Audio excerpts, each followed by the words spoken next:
السلام عليكم ورحمة الله وبركاته. maanta taariikhdu tahay 29 October 2025 waxaa shirkadda Shaariqa Group heshiis la galaysaa Som Bank.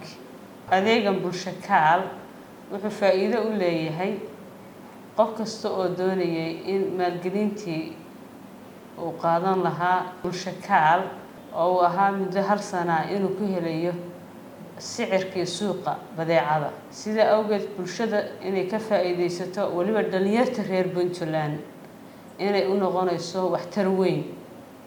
aan soo dhaweynaa marka waadi mar labaad bangigu inuu u noqday dadka ciidii shaqada hawsha inta tala lagu fudeeyay.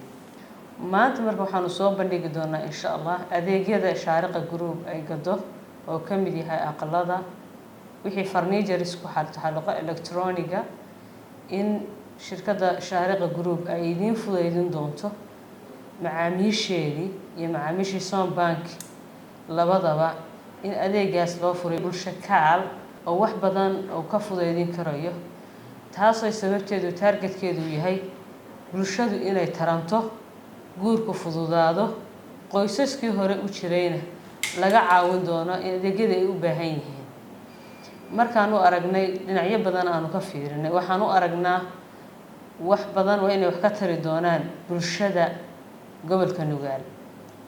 marka mar labaad iyo mar saddexaad adeegan waxaan rajeyn doonaa inay bulshadu ka faa'iideysan doonto la oran jiray ganacsatada iyo bangiyadu bulshada uma faa'iideeyaan balse maanta bulsho kaal ay u faa'iideyn doonaan bulshada.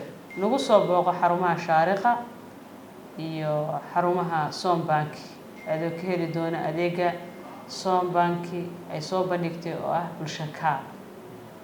Som Bank, Bank for